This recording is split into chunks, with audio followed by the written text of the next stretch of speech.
No Pará, uma unidade de saúde fluvial ajudou a mudar a realidade de mulheres grávidas que vivem na floresta. No meio do rio, elas recebem acompanhamento médico para ter uma gravidez mais tranquila.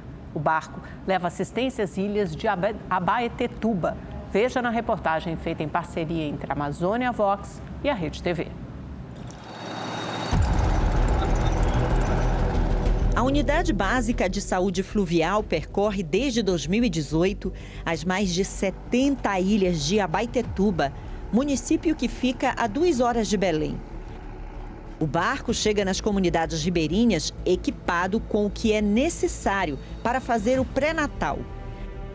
Graças à unidade que Marina teve a segunda gravidez bem mais tranquila que a primeira, quando ela perdeu o bebê horas depois do nascimento. A criança tinha anencefalia. Como não fez o pré-natal, Marina não sabia das condições do feto. Era esse osso que ele não tinha, o osso craniano.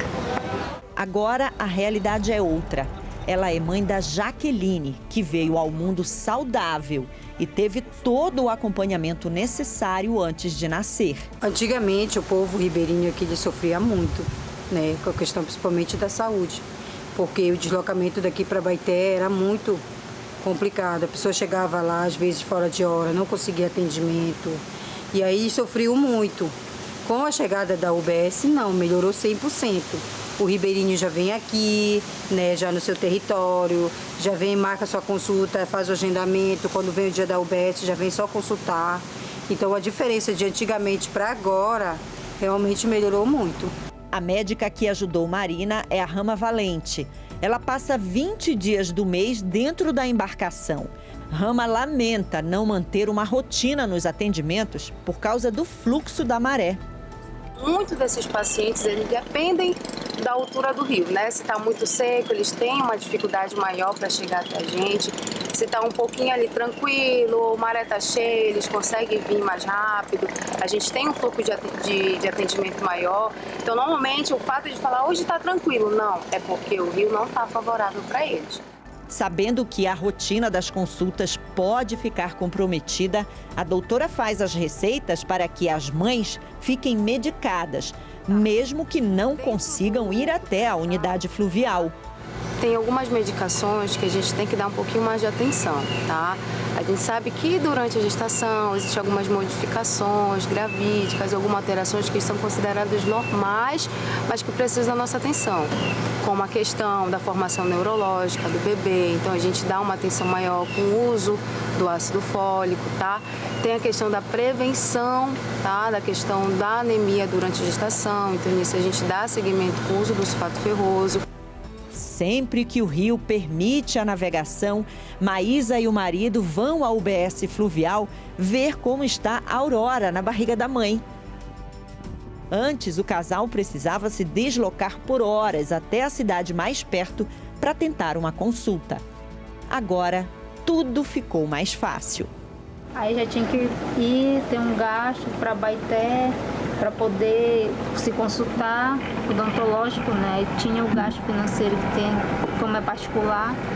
E aqui não, aqui a gente já vai, a gente consegue já ser atendido. A gente não tem que ir viajar, acordar cedo, nem chegar tarde em casa. Aí é só um instante lá e vem embora pra cá. Muitas mães, antigamente, não faziam o pré-natal. Agora não, como a gente vai fazer visita, a gente faz essa busca ativa, a mãe ela acompanha a gente, porque todo mês a gente está na casa.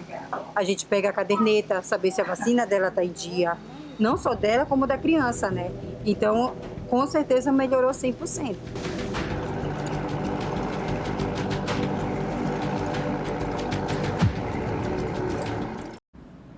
O maior evento náutico da América Latina começou com boas expectativas. Mais de 30 mil pessoas devem passar pela Marina da Glória, no Rio de Janeiro, na 26ª edição do Rio Boat Show, que conta com mais de 100 embarcações de pequeno, médio e grande porte.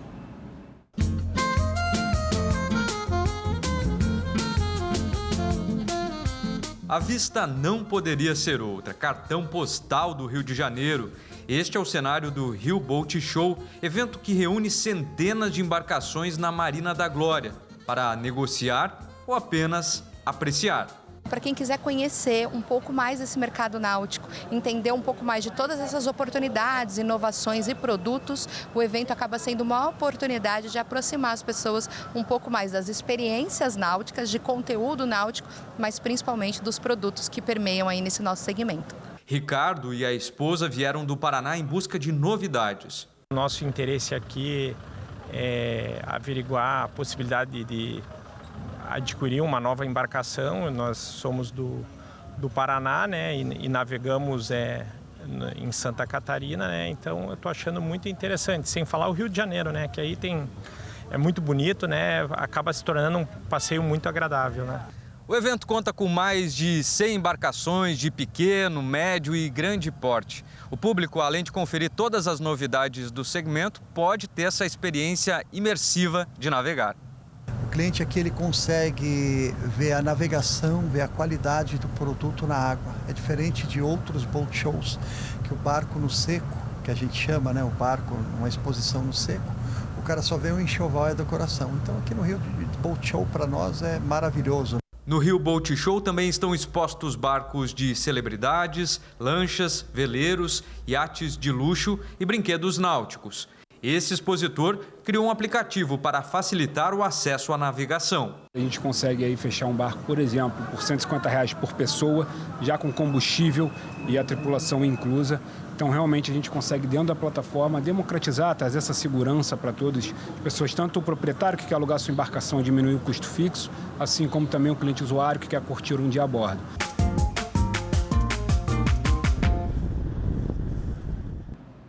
Em São Paulo, foi celebrada na Catedral da Sé, no centro da cidade, uma missa homenagem ao Papa Francisco.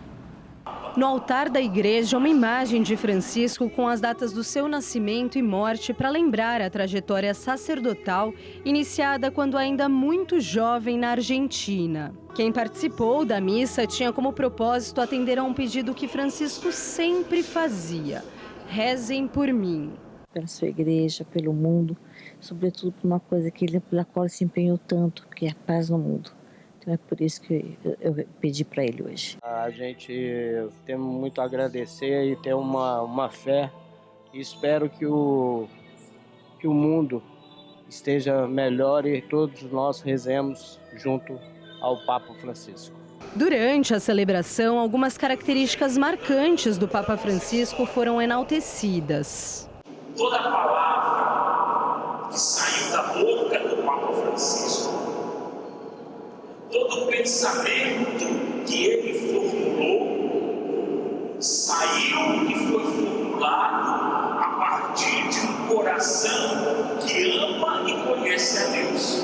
Hoje, centenas de religiosos marcaram presença aqui na Catedral da Sé. A missa foi celebrada por Dom Cícero Alves de França, que é bispo auxiliar de São Paulo e enfatizou uma das marcas deixadas por Francisco, a imagem de ternura. Eu diria, em uma palavra, ternura. Esse foi um grande legado do Papa Francisco, que eu resumiria nesta palavra, ternura. Isso é tão forte que ele quis ser sepultado na Basílica de Santa Maria Maior. E Maria é para a igreja esta imagem da ternura, né? Então ele trouxe isso muito forte, essa imagem da ternura, que é uma imagem mariana. Ele deixa a ternura, né? Mas não é a ternura dele só, é o espelho da ternura de Deus. Então isso é muito bonito. Humildade, humor e essa alegria, né, da fé. Então isso é muito bonito. Eu acho que isso renova o nosso coração.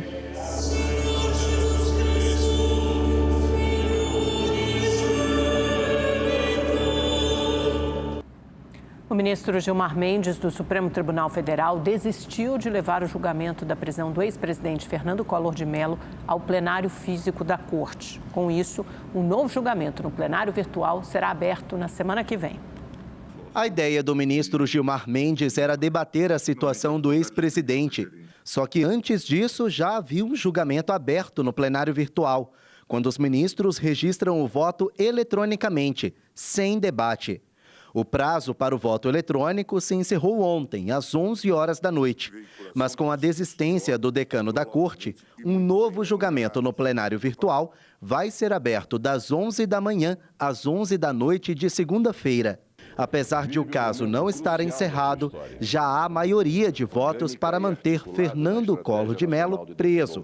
Alexandre de Moraes, Carmen Lúcia, Luiz Roberto Barroso, Dias Toffoli e Edson Fachin optaram pela permanência da prisão. O ministro Cristiano Zanin não vai participar do julgamento, já que o ex-presidente foi condenado no âmbito da Lava Jato, operação em que Zanin era advogado de um dos investigados, o presidente Lula.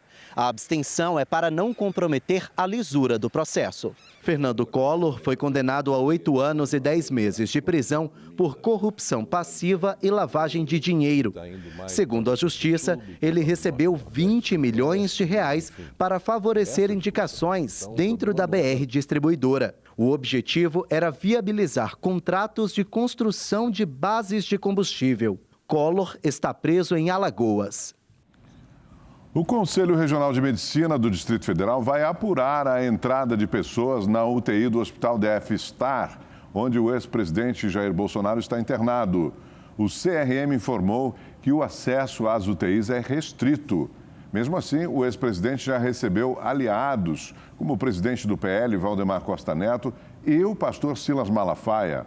O Conselho também quer investigar a entrada de uma oficial de justiça que entregou uma intimação a Bolsonaro. No Rio de Janeiro, a polícia prendeu o ex-presidente da URB, o antigo hotel urbano. Disfarçado de operário, ele foi flagrado por câmeras de segurança furtando obras de arte.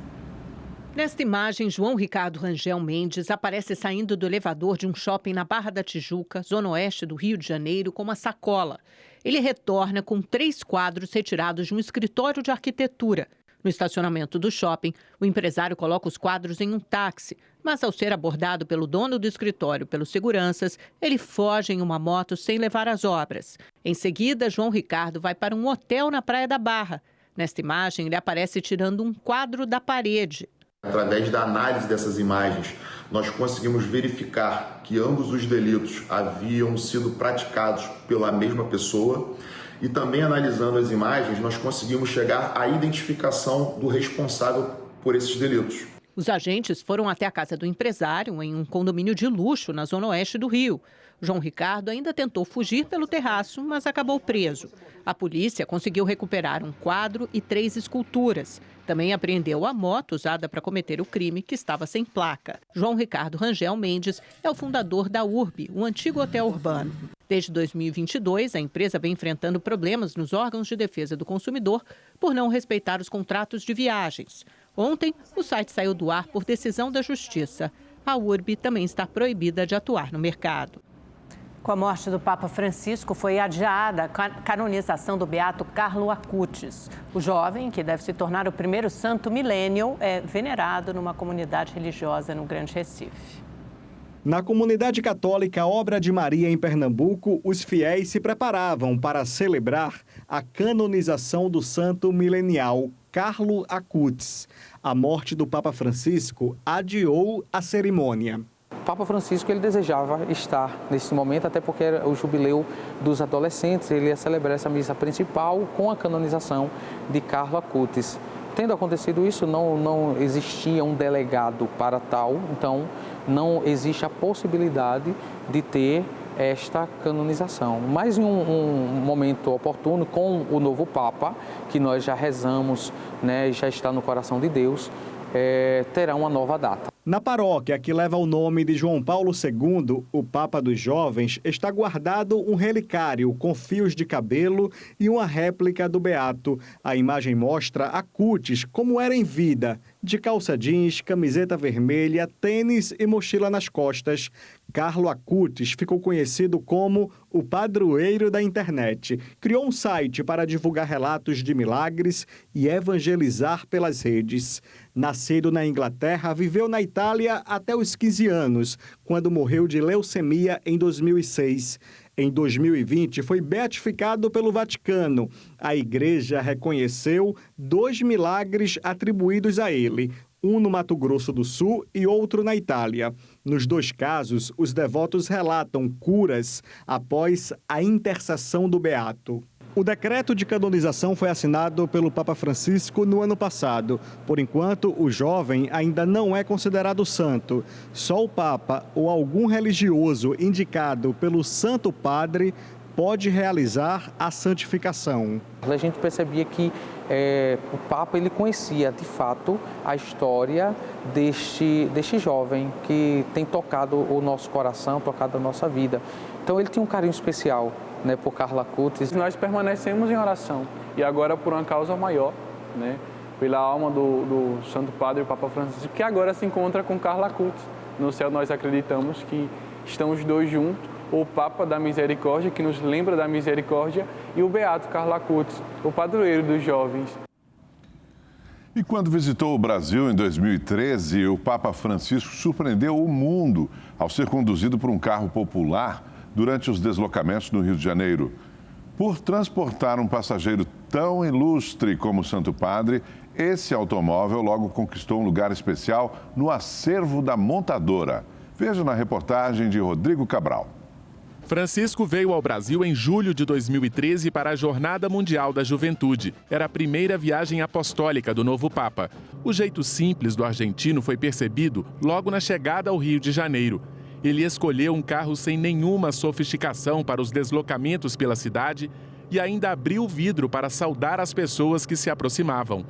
Os especialistas em segurança ficaram preocupados. As imagens do pontífice em um veículo popular tiveram repercussão mundial. Já o Santo Padre classificou a acolhida em terras cariocas como magnífica. O carro que transportou o Papa se tornou uma relíquia e passou a fazer parte do acervo da montadora de veículos na fábrica aqui em Betim, na região metropolitana de Belo Horizonte. Quase 12 anos depois, o modelo está totalmente preservado, inclusive com os amassados que sofreu naquele dia quando foi cercado pela multidão. A fabricante italiana havia reservado os melhores carros da frota para a visita do Papa. Tinha até modelos blindados. Ele acabou nos solicitando que fosse um carro um pouco mais simples, menos sofisticado, que tivesse uma grande área de vidro para interagir com o povo. Para atender o pedido do Papa de última hora, a montadora teve que alugar um carro numa locadora. O modelo escolhido foi um Idea, motor 1.4 de 81 cavalos, que na época custava cerca de R$30 mil. Os vidros dianteiros são elétricos, mas o traseiro é a manivela. Era um carro bem simples, ele tem ar-condicionado, ainda bem, era Rio de Janeiro, né? Quando a visita do Papa ao Brasil chegou ao fim, a fábrica de Betim acabou comprando o carro usado pelo pontífice da locadora e colocou o veículo no acervo histórico da empresa. A gente entendeu que o carro ganhava um significado e então ele passava a ser importante para o nosso acervo. Ele passou a ser um carro abençoado dentro da coleção. Um criminoso morreu durante uma tentativa de assalto a uma padaria na zona norte de São Paulo, baleado por um policial que viu o roubo e reagiu. A ação foi registrada pelas câmeras do estabelecimento. O assaltante chega de capacete e parece pedir que a funcionária abra os caixas da padaria. Ele ainda dá um tiro para o alto. Quando ele abaixa a arma, é atingido por um tiro disparado por um policial civil à paisana, que estava no local, atrás das prateleiras. A funcionária ficou ferida, mas não corre risco de morrer. Já o criminoso morreu no local.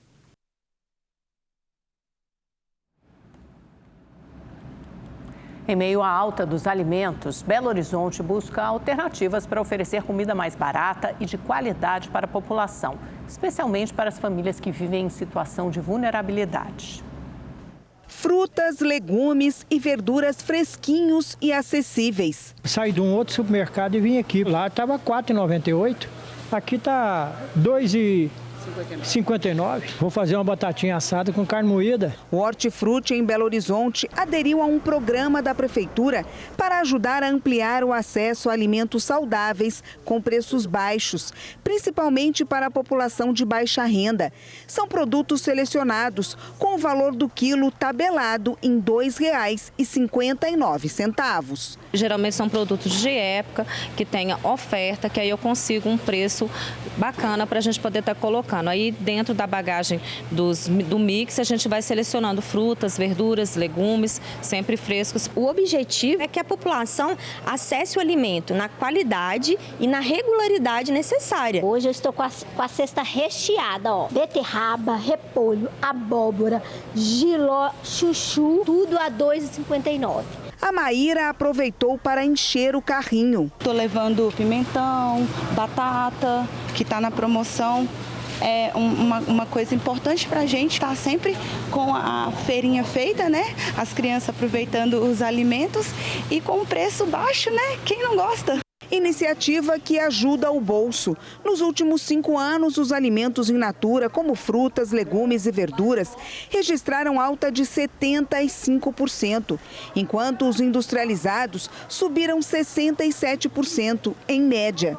Nesse mesmo período, o custo da alimentação em casa aumentou 68%, segundo o Instituto de Pesquisas Econômicas, Administrativas e Contábeis de Minas Gerais. Para garantir o acesso à comida de qualidade a famílias em situação de vulnerabilidade, em torno de 400 refeições balanceadas elaboradas por nutricionistas são oferecidas todos os dias de graça nessa cozinha comunitária de Belo Horizonte. A dona Divina conseguiu garantir o almoço de hoje para ela, a filha e a cunhada. Muita coisa boa, a carne principalmente, né?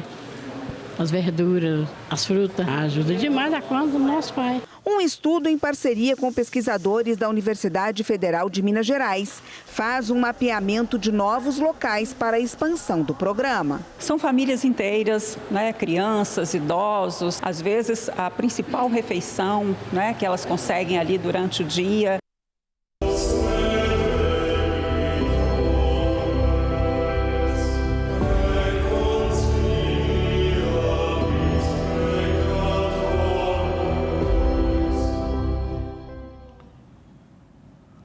A morte do Papa Francisco reacendeu reflexões dentro e fora da igreja sobre acolhimento e inclusão.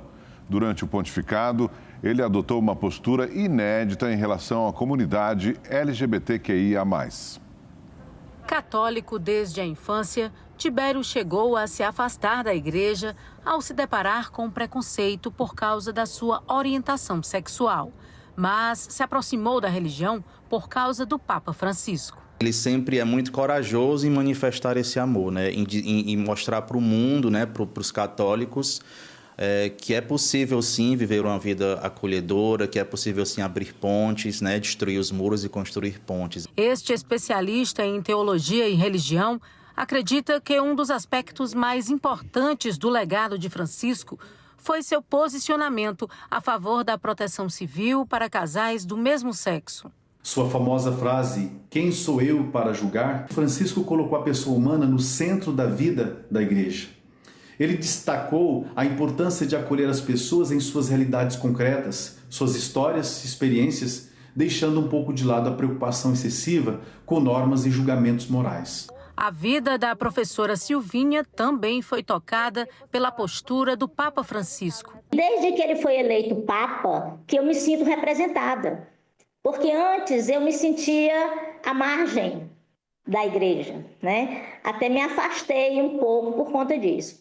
Mas ele foi um Papa que soube acolher, sim. Me sentia representada por ele, sim. Esta paróquia aqui em Fortaleza recebeu há 10 anos o grupo Diversidade Católica, que reúne pessoas LGBTQIA+. Eles buscam evangelizar e acolher quem ainda se sente à margem da igreja. Agora, após a morte do Papa Francisco, os membros reforçam a importância do legado deixado por ele. Um pontificado marcado pela escuta, pelo respeito às diferenças e pelo esforço em tornar a igreja um espaço mais inclusivo para todos. Que existe uma grande esperança de que o próximo Papa continue colocando as pessoas acima das estruturas eclesiais, como fez Francisco e como fazia Jesus. É isso, e assim nos despedimos também nessa edição especial, cheio de homenagens ao Papa Francisco, que certamente deixará um enorme vazio e deixa seu legado também para o mundo católico. E partimos agora para a escolha do novo Papa com o conclave. Uma boa noite para você e até segunda-feira. Boa noite.